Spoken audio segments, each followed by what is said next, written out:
Selamat pagi semua. Salam sehat selalu. Hari ini kita akan belajar mengenai disiplin ilmu pendidikan. Semoga video pada kali ini memberikan inspirasi atau pemahaman kita semua. Mari kita mulai. Secara umum, ilmu pendidikan dapat dianggap sebagai usaha sistematis untuk memahami, mengembangkan, dan menerapkan pengetahuan tentang proses pendidikan dalam berbagai situasi. Ilmu pendidikan adalah bidang yang tidak hanya menganalisis cara-cara pendidikan diterapkan, tetapi juga mencari tahu dasar-dasar filosofis, sosial, dan moral yang mendasari metode tersebut. Hirst, 1974. Langeveld, 1982, menekankan bahwa pendidikan memerlukan pendekatan teoretis sekaligus praktis karena setiap praktik pendidikan perlu didukung oleh pemahaman konseptual yang baik. Sebagai suatu disiplin ilmu, pendidikan memiliki karakteristik unik yang mencakup pengembangan teori, penelitian empiris, dan aplikasi praktis. Ini berarti bahwa disiplin ilmu pendidikan melibatkan analisis kritis dan refleksi mendalam tentang aspek-aspek mendasar dari kegiatan pendidikan, seperti apa tujuan pendidikan, bagaimana proses pengajaran seharusnya dilakukan, dan nilai-nilai apa yang harus ditekankan dalam pendidikan. Pendekatan ini memungkinkan para pendidik dan peneliti untuk membangun kerangka kerja yang konsisten dalam menganalisis dan menerapkan praktik pendidikan. Ruang lingkup ilmu pendidikan meluas ke berbagai bidang spesifik yang mencakup banyak aspek kehidupan akademik dan praktik pendidikan sehari-hari. Beberapa bidang utama dalam ilmu pendidikan antara lain filsafat dan sejarah pendidikan, kurikulum dan instruksi, manajemen dan kebijakan pendidikan, serta teknologi pendidikan. Masing-masing bidang ini memberikan pandangan unik dalam memahami dan mengembangkan praktik pendidikan. Filsafat pendidikan, misalnya, menyelidiki dasar-dasar moral dan etis yang mendasari proses pendidikan dan tujuan yang diharapkan dari pendidikan itu sendiri. Di sisi lain, bidang kurikulum dan instruksi menghususkan diri pada pengembangan metode pengajaran dan pembelajaran yang efektif. Manajemen dan kebijakan pendidikan berfokus pada pengaturan kelembagaan, administrasi, dan kebijakan yang mempengaruhi kualitas pendidikan, sementara teknologi pendidikan melihat bagaimana teknologi dapat memperluas akses dan efektivitas pembelajaran di berbagai latar. Pendekatan filosofis memberikan fondasi yang kokoh dalam mengkaji tujuan, nilai, dan metode yang digunakan dalam pendidikan. Filosofi pendidikan berfungsi sebagai panduan konseptual yang mengarahkan pendidik dan lembaga pendidikan dalam menentukan apa yang dianggap sebagai pengetahuan yang sah dan nilai yang harus dicapai oleh pendidikan. John Dewey, 1938, seorang filsuf dan pendidik, berpendapat bahwa pendidikan harus diarahkan untuk membentuk individu yang berpikir kritis, adaptif, dan bertanggung jawab terhadap masyarakat. Filsafat pendidikan berperan penting dalam mengidentifikasi nilai-nilai inti yang perlu dikembangkan melalui pendidikan, misalnya pendidikan demokratis yang mendorong inklusivitas, empati, dan partisipasi aktif. Pandangan Paulo Freire, 1970, juga memberikan kontribusi signifikan dalam bidang pendidikan melalui konsep pendidikan pembebasan. Dalam pandangannya, pendidikan harus bertujuan untuk membebaskan individu dari penindasan, baik secara sosial maupun intelektual. Pendekatan Freire ini mengedepankan pendidikan yang dialogis, yang memandang siswa sebagai subjek aktif dalam proses belajar, bukan sekadar objek yang harus diisi dengan pengetahuan. Pendidikan bukanlah bidang yang berdiri sendiri. Ia mencakup berbagai disiplin ilmu lainnya, seperti psikologi, sosiologi, linguistik, dan teknologi.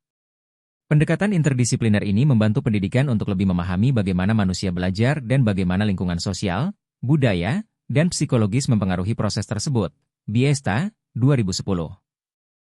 Misalnya, teori Vygotsky, 1978, tentang zona perkembangan proksimal, di dalam psikologi perkembangan menyoroti pentingnya interaksi sosial dalam proses belajar, menunjukkan bahwa belajar tidak terjadi dalam isolasi, tetapi melalui interaksi dengan orang lain. Manfaat dari pendekatan interdisipliner ini adalah memberikan pemahaman yang lebih kaya dalam memfasilitasi pendidikan yang relevan dan efektif. Dengan menggabungkan perspektif yang beragam, pendidikan dapat lebih adaptif dan responsif terhadap kebutuhan siswa yang berbeda-beda dan tantangan yang dihadapi dalam dunia yang terus berubah.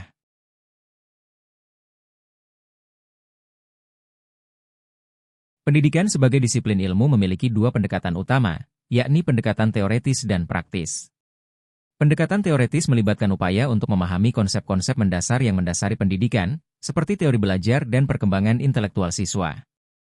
Brunner, 1960, menjelaskan bagaimana siswa melalui tahapan perkembangan kognitif, mulai dari tahap enaktif, melalui tindakan, ikonik, melalui gambar, hingga simbolik, melalui pemahaman abstrak.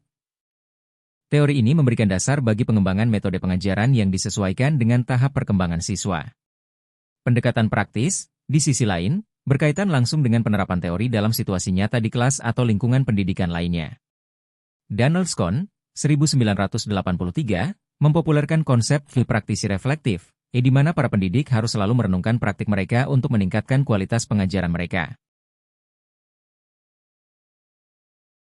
Penelitian dalam pendidikan berperan penting dalam mengembangkan pemahaman yang mendalam mengenai cara-cara pendidikan bekerja secara efektif. Pendekatan kuantitatif dan kualitatif keduanya digunakan untuk mengumpulkan data empiris yang dapat digunakan untuk mengembangkan metode pendidikan yang lebih baik.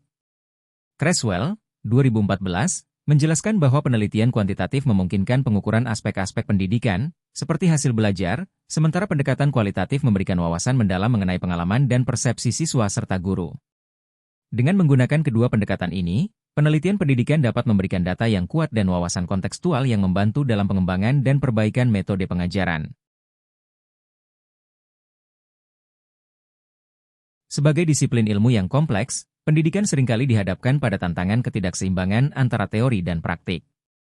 Ketidakseimbangan ini mencerminkan kesenjangan antara gagasan ideal yang dirumuskan oleh para akademisi dan kenyataan praktis yang dialami di lapangan. Menurut Popkewitz, 1984, banyak teori pendidikan yang bersifat abstrak dan sulit diterapkan dalam konteks sehari-hari, terutama di lingkungan dengan keterbatasan sumber daya. Hal ini seringkali membuat pendidik merasa teori yang mereka pelajari tidak relevan dengan tantangan nyata yang mereka hadapi dalam proses pembelajaran. Selain itu, perubahan sosial yang cepat menuntut pendidikan untuk beradaptasi secara dinamis. Perubahan ini meliputi perkembangan budaya, nilai-nilai sosial, dan ekspektasi masyarakat terhadap sistem pendidikan. Carr dan Kemis, 1986, menekankan bahwa sistem pendidikan perlu merespons kebutuhan masyarakat dengan mengembangkan metode pengajaran yang lebih inklusif dan relevan. Namun, respons terhadap perubahan ini seringkali lambat, mengingat kerangka kebijakan dan struktur pendidikan yang kaku. Tantangan ini membuat banyak institusi pendidikan kesulitan mengikuti laju perkembangan sosial yang memengaruhi kebutuhan peserta didik. Tidak kalah penting adalah pengaruh teknologi yang berkembang dengan pesat, yang menghadirkan peluang sekaligus tantangan besar bagi pendidikan.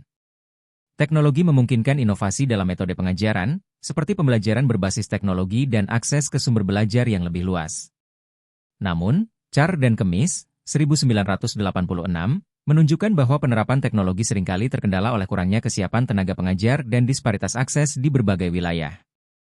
Ketidakseimbangan ini menggarisbawahi perlunya pendekatan yang lebih strategis untuk menjembatani teori dan praktik, memastikan bahwa pendidikan tetap relevan dan dapat diakses oleh semua lapisan masyarakat. Saat ini, pendidikan mengalami perkembangan signifikan berkat kemajuan teknologi yang terus berinovasi. Penggunaan teknologi dalam pembelajaran, seperti platform pembelajaran daring, aplikasi pendidikan, dan alat digital lainnya, telah membuka peluang baru untuk meningkatkan efektivitas pendidikan. Teknologi memungkinkan akses yang lebih mudah ke sumber belajar, baik bagi siswa maupun guru, tanpa batasan geografis. Contohnya, Google Form telah digunakan secara luas untuk membuat kuis dan latihan interaktif, yang dapat meningkatkan keterlibatan siswa. Penelitian oleh Huang et al. 2015, menunjukkan bahwa penggunaan teknologi ini memberikan pengalaman belajar yang lebih menarik dan memotivasi siswa untuk berpartisipasi aktif. Selain memanfaatkan teknologi, pendidikan juga semakin mengadopsi pendekatan inklusif untuk memastikan kesetaraan dan aksesibilitas bagi semua siswa. Pendekatan ini menekankan pentingnya menciptakan lingkungan belajar yang menghargai keragaman, termasuk latar belakang budaya, kebutuhan khusus, dan perbedaan kemampuan. Aoun, 2017, menyoroti bahwa pendekatan pendidikan yang inklusif tidak hanya memberikan kesempatan belajar yang setara tetapi juga mendorong interaksi sosial yang sehat di antara siswa. Dengan mengintegrasikan nilai-nilai inklusivitas, institusi pendidikan dapat menciptakan lingkungan yang mendukung pengembangan potensi siswa secara holistik. Lebih lanjut, tren globalisasi dalam pendidikan telah memengaruhi cara pendidikan dirancang dan disampaikan. Integrasi teknologi dan inklusivitas tidak hanya membantu meningkatkan pengalaman belajar tetapi juga memperluas perspektif siswa, mempersiapkan mereka untuk bersaing di dunia kerja yang semakin kompleks. Dengan teknologi sebagai alat, siswa dapat mengakses pengetahuan global, sementara pendekatan inklusif memastikan semua individu, terlepas dari latar belakang mereka, memiliki kesempatan untuk berkontribusi. Hal ini memperkuat pentingnya pendidikan yang adaptif dan responsif terhadap tantangan serta peluang zaman modern. Sampai di sini materi pada pertemuan hari ini, silahkan tuliskan pertanyaan dan komentar. Terima kasih.